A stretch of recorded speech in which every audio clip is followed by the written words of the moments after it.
बरोबर आहे. हे लीगल पोझिशन अशा आहे की पोलीस स्टेशन एक पब्लिक प्लेस आहे आणि पोलीस स्टेशन एक पब्लिक प्लेस असताना आणि पोलीस अधिकारी कर्मचारी हे पब्लिक सर्वेंट असताना ते त्यांचे कर्तव्य बजावत असताना त्यांचे व्हिडिओ रेकॉर्डिंग करण्यामध्ये कोणत्याही प्रकारचे बंदी नाही आहे.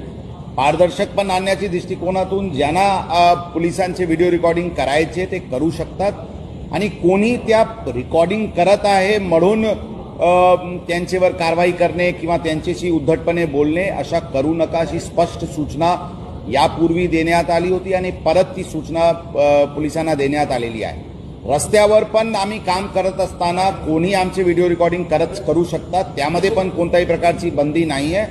ही पण सूचना सर्व अधिकारी कर्मचारी यांना देण्यात आलेली आहे. फक्त महिला कर्मचारीचे पर्सनल डिग्निटीचे कोणत्याही प्रकारचे त्यांच्यावर आक्षेप येऊ नये एवढेच एक काळजी घ्यावा लागते. त्याचे व्यतिरिक्त आम्ही सर्व पब्लिक सर्वेंट आहे, पब्लिक ऑफिसमध्ये बसत असताना किंवा पोलीस स्टेशनमध्ये काम करत असताना किंवा रस्त्यावर ड्युटी करत असताना कोणाचेही व्हिडिओ रेकॉर्डिंग करायची पूर्ण अधिकार आहे आणि ते व्हिडिओ रेकॉर्डिंग करू शकतात. त्यामध्ये आमचे अधिकारी कर्मचारी करून कोणत्याही प्रकारचे त्यांना अडचण आणण्याची काही प्रयोजन असायला नाही पाहिजे अशी स्पष्ट सूचना आम्ही आमच्या अधिकारी कर्मचाऱ्याला दिलेली आहे.